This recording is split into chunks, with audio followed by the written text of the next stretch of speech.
Saan si Claudine noon? Nung nabalitaan niya na wala na si Rico? Ganito kasi, alam mo lahat ng tao na live-in kami naman ni Rico, di ba? So, ang nangyari was November 2001. Sa Ad Congress siya, pag-uwi niya, end of November, may nalaman ako. And naghiwalay kami. Pero we were still staying under the same roof. And ang usapan is January, move out. He was really sorry and he was asking pa na ayaw pa niya umalis. So, we're doing God to Believe nung time na yon. So, parang sabi ko, sige, let's be professional, let's work. Pero hindi na tayo magkakabalikan. Kasi, hindi na ako magiging yung Claudine na gusto mo. Na Claudine na minahal na. Bakit tinuldukan mo? Samantalang nag-e-effort yung isa. Alam mo, ang tagal kong pinotektahan yung pangalan ni Rico. Pareho kaming may mali. Hindi ko lang talaga matanggap yung time na yun. Kung ano man yung nangyari during Ad Congress. Yun. And then, January, sabi ko, you have to leave. Kasi may sarili naman siyang condo with Bobby. Parang naglalag. Hanggang sa yung naging March na. Kasi sabi ko, wala nang balikan to. Yun na. Let's remain friends. Kasi, pag nakipag-break ka naman, hindi, ibig sabihin, hindi mo na mahal yung tao eh. Diba? Ang tagal, mag-move on ka, may process yan, diba? So, nung nangyari yung anniversary namin ng March 4, yun na yun, yung sinabi ko, hindi may usapan tayo. Hindi na talaga pwede. March 4 yun, umabot ng March 5, yung away namin, pero hindi totoo na sinaktan ako ni Rico o naging violent siya, or ano, yun ang gusto ko iklaro. Never. Hindi naman siya perfect, hindi ako perfect. Nagsigawan kami, pero hindi umabot sa nananakit, hindi siya ganyan. So, that really hurt me so much nung sinabi ng tao na, actually, kay Tito Ricky Lo lumabas yun. Kinausap namin ng mga kapatid ko na, tanggalin mo yun kasi hindi totoo yan. Gentleman yun si Rico, sobra. And March 6 ang birthday ni Gretchen. March 8 ginawa yung party. Ngayon, ang nangyari is, March 8 was the victory party of God to Believe. Sabi ni ate ko, please come naman. Kahit napagod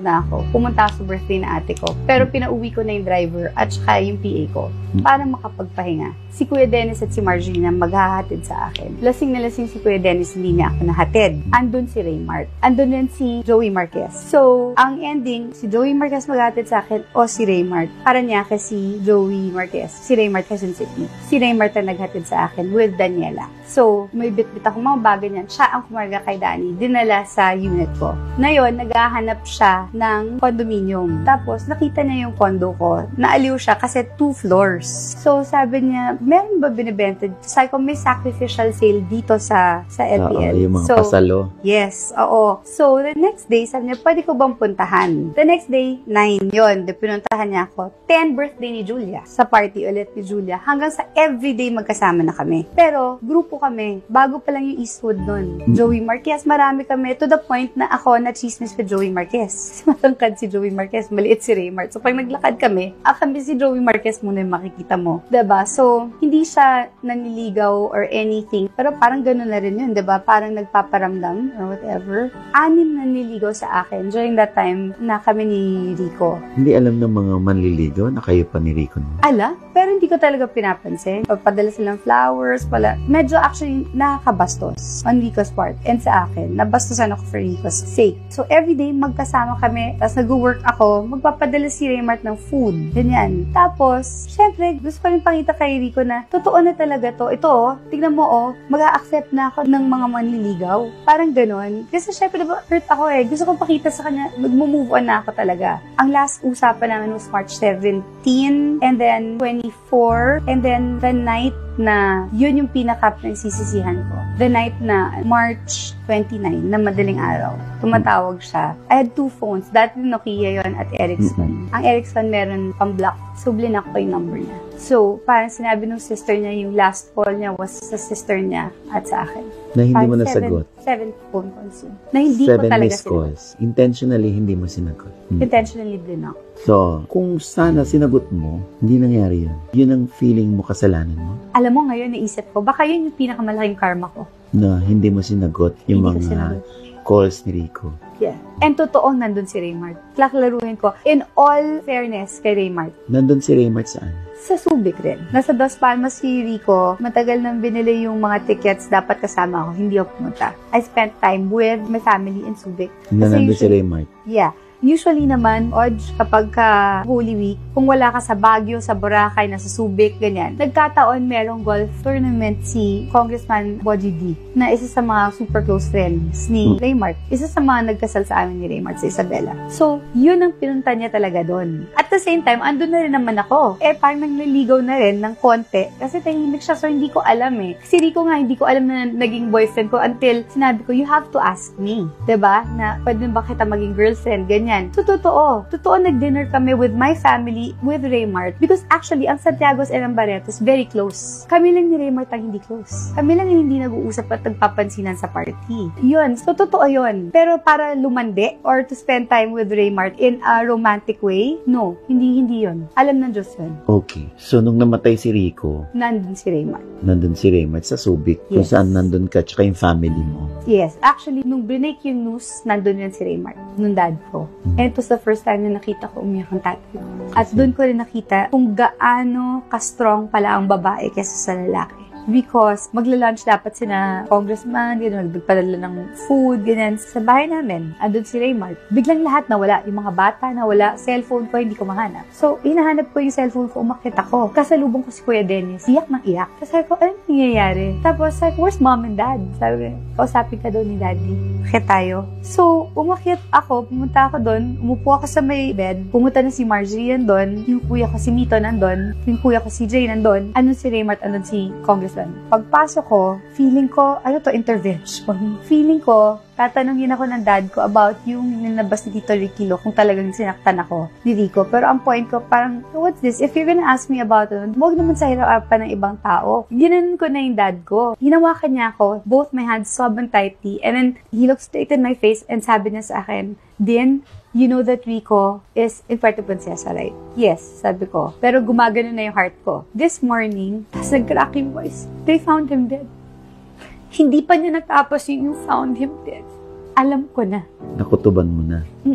And alam mo, yung parang lumiit yung kwarto, parang dumilim. And then I started shouting, open the blinds, open the lights. And then umalis yung dad ko, umalis yung mga kuya ko. Hindi nila natiis. Ang natira si Marjorie at si mommy ko. So doon ko sinasabi yung strength ng babae talaga. Kasi hindi kinaya ng mga kuya ko na makita. Hindi ako umiiyak noon Nag-panic attack ako. First panic attack ko yun na matindi na. Sabi ng mom ko, all the blinds are open. So I ran down dun sa may give me my phone, give me my phone. Tapos, nag-agawa na kami na ate ko, ni Marjorie. Tapos nakita ko na first caller ko, si Tatay Dolphy, tapos si Ate V. And then, puro Tita Lulu, ganyan, Tita Mariol, Mr. M, lahat ng mga boss wala dito sa Pilipinas. So, tumawag ako kay Dominic, hindi sumasagot. Tumawag ako kay Guido, yung kasama nila, hindi sumasagot. Tumawag ako kay Jana, hindi sumasagot. Finally, tumawag ako kay na Geraldine, hindi rin sumasagot. Tumawag ako kay Marvin. Akala ko kasama si Marvin. Sabi ko, where are you? Where are you? Sabi ko, where's Rico? Sabi ko, tell me, is he okay? Is he okay? Sabi niya, what's happening? Ano nangyayari, Clau? Why? Sabi, bakit ka nagagalit? Ba't ka sumisigaw? Ganyan. Sabi ko,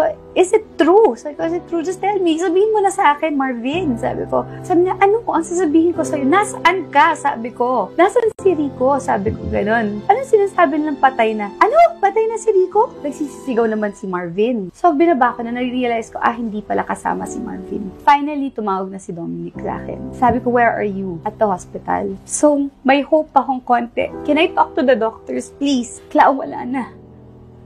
Hindi na pwede. Ilang beses na ni-revive.